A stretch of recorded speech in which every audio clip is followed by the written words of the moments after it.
ہود قوم لوط قوم عاد قوم سمود مدین والے ہم نے پہلے یہ سب قوموں کے بارے میں پڑھا ہے. تو ان سب کے جو انہوں نے فریب بنائے تھے، جو تدبیریں بنائی تھی رسولوں کے لیے، تو ان کے ساتھ کیا ہوا؟ اللہ تعالیٰ نے ان پر کیسے کیسے عذاب بھیجے. کسی پر آسمان سے بجلی گری، کسی پر آسمان سے پتھر نشان لگائے ہوئے گرے، کسی پر طوفان آیا، کسی پر آندھی آئی، کسی پر سیلاب آیا. اللہ نے کیسے ان کی تدبیریں انہیں پر الٹ دی. تو اسی طرح مکہ والوں پر بھی اللہ تعالیٰ نے کیسے، لیکن ان کا عذاب دوسری طریقے سے تھا، جنگوں کی صورت میں تھا. اللہ نے مہلت دی ان کو، پھر بھی مکہ فتح کی صورت میں ان پر عذاب آیا اور مکہ فتح ہوا اور یہ سارے مغلوب ہو گئے اور اسلام غالب رہا. اللہ کے نیک بندے مسلمان اور اللہ کا رسول محمد صلی اللہ علیہ وآلہ وسلم سب پر غالب رہے. تو اللہ تعالیٰ نے یہی کہا کہ جیسے پہلے لوگوں کا انجام ہوا تو ان کفار کی بھی عافیت نہیں، ان کی بھی خیریت نہیں، خیر نہیں، ان کا انجام بھی برا ہوگا. اور وہی ہوا کہ مکہ فتح ہوا، پورا عرب جو ہے، مکہ مدینہ جو ہے وہ مسلمانوں کے ہاتھ میں آ گیا اور آہستہ آہستہ اور بھی فتوحات ہوئی. تو اللہ تعالیٰ کہتا ہے کہ عاقبت کا گھر پھر کس کا اچھا ہے. یہ عنقریب کافر لوگ جان لیں گے کہ انجام کس کا اچھا ہوگا، عاقبت کا گھر کس کا ہے. یعنی اس دنیا میں بھی اور آخرت میں بھی پتہ چل جائے گا عنقریب. جب موت آئے گی تو موت کے بعد سب کچھ پتہ چل جائے گا کہ ادھر کیا ہے. پھر کہیں گے ہاں وہ سچ کہتے تھے، اللہ کے نیک بندے اور اللہ کے رسول سچ کہتے تھے، لیکن اگر برے کام کیے ہوں تو ادھر پھر کچھ بھی کام نہیں آئے گا. پھر بے شک پھر ادھر اقرار کریں. اگلی آیت ہے وَيَقُولُ الَّذِينَ، اور وہ کہتے ہیں جو کفروا کافر ہیں، لَسْتَ مُرْسَلًا، نہیں ہے تو بھیجا ہوا، یعنی نہیں ہے رسول. قل، کہہ دو میرے پیارے نبی، کفا، کافی ہے، باللہ، ساتھ اللہ، کافی ہے اللہ، شہیدن، گواہ، بینی، درمیان میرے، و بینکم، اور درمیان تمہارے، ومن، اور جو کوئی، عندہ، پاس اس کے، علم الکتاب، کتاب کا علم ہے.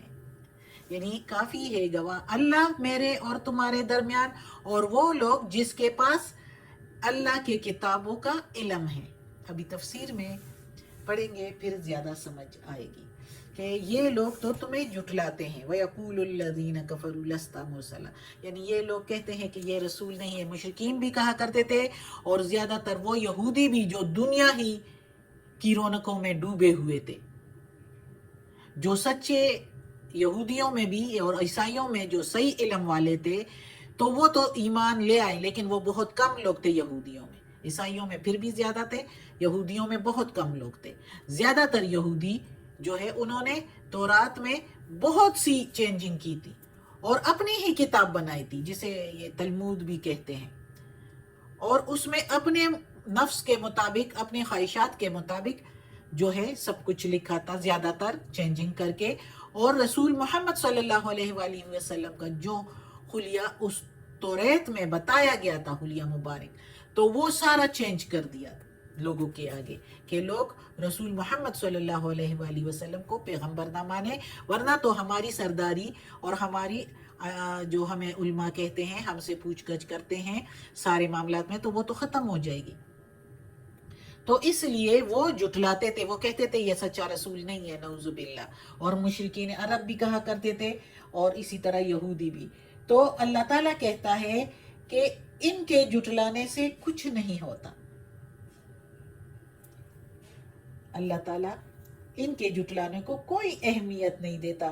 اللہ تعالیٰ کہتا ہے اے میرے پیارے نبی، ان سے کہہ دو کہ اللہ تعالیٰ نے میری صداقت کے بڑے بڑے، سچائی کے بڑے بڑے نشان دکھا رہا ہے. قرآن جو اس کا کلام ہے، جسے یہ لوگ نہیں مانتے تھے، یہودی لوگ، مشرکین لوگ، ظاہر ہے محمد صلی اللہ علیہ وآلہ وسلم کو نہیں مانتے تھے تو قرآن کو بھی نہیں مانتے تھے. کہتے تھے کہیں سے لکھا ہوا لایا ہے، شاعری کر کے لایا ہے، نعوذ باللہ، اس طرح کی باتیں کرتے تھے.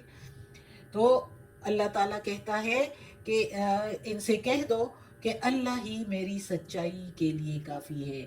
وہ جو بڑے بڑے نشان دکھا رہا ہے، قرآن جو اس کا کلام ہے، جو اپنے کلام الہی ہونے کی خود گواہی دیتا ہے، اسی طرح میرے پیغمبر حق ہونے کے، سچے پیغمبر ہونے کا جو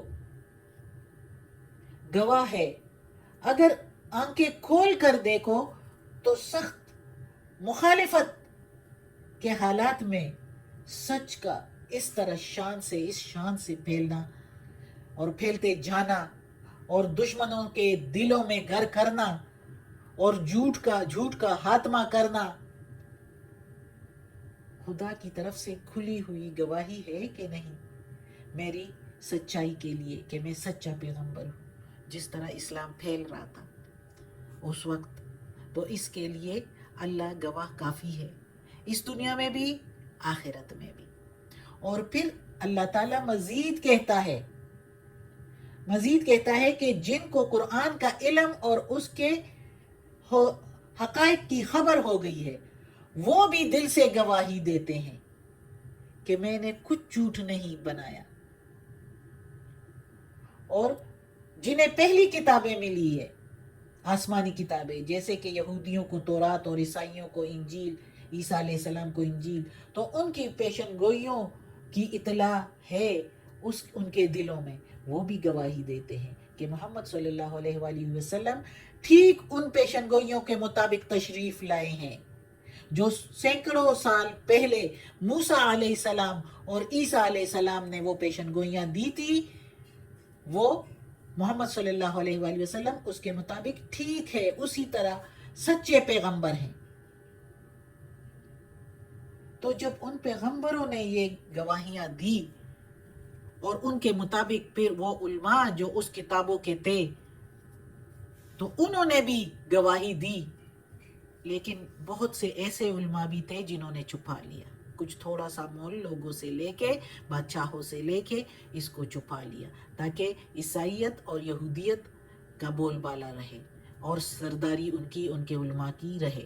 تو اس لیے انہوں نے یہ کھیل کھیلا. لیکن اللہ تعالیٰ کہتا ہے کہ میں گواہ کافی ہوں اور میرے وہ بندے جن کے پاس کتاب کا علم ہے وہ ہی کافی ہے اس پیغمبر محمد صلی اللہ علیہ وآلہ وسلم کی سچائی بیان کرنے کے لیے.